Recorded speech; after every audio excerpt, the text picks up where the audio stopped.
ఋషికొండని తీసుకెళ్లి ఏదైతే ఆ పైన కట్టినటువంటి కన్స్ట్రక్షన్స్ని తాజ్కి ఇవ్వాలా, వివాటాకి ఇవ్వాలా, లేకపోతే ఎవరికి ఇవ్వాలి అన్నట్టు పక్కన చర్చలు జరుపుతూ మంత్రివర్గ ఉపసంఘం జరుగుతూ ఉండగా తెలుగుదేశం పార్టీ నేతృత్వంలోని ఆంధ్రప్రదేశ్లోని ఎన్డీఏ కూటమిలోని భాగస్వామ్య పక్షమైనటువంటి భారతీయ జనతా పార్టీకి సంబంధించినటువంటి శాసనసభా పక్ష నాయకుడైనటువంటి విష్ణుకుమార్ రాజు అదే విశాఖకి చెందిన ఆయన కీలకమైన ప్రకటన చేసుకొచ్చారు.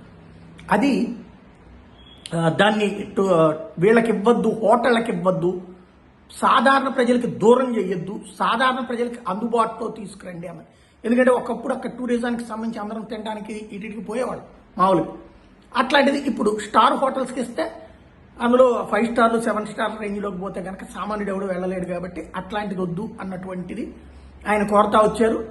అదే సందర్భంలో దీని ఐటీ కంపెనీలు మాత్రం వరుసగా వస్తున్నాయి కదా, ఆ ఐటీ కంపెనీల హబ్గానే కాదు విశాఖపట్నాన్ని ఆధ్యాత్మిక హబ్బు ఇతర అంశాల్లో కూడా చూడండి. ఋషికొండ అంశాన్ని పునఃపరిశీలించండి హోటళ్ళకి కాకుండా. అలాగే దాని మీద ఏదైనా నిర్ణయం తీసుకునేటప్పుడు మీరు కాకుండా స్థానిక ఎంపీ, స్థానిక ఎమ్మెల్యేలు అయినటువంటి మా అభిప్రాయాలు తీసుకోండి అని కోరుతున్నారు.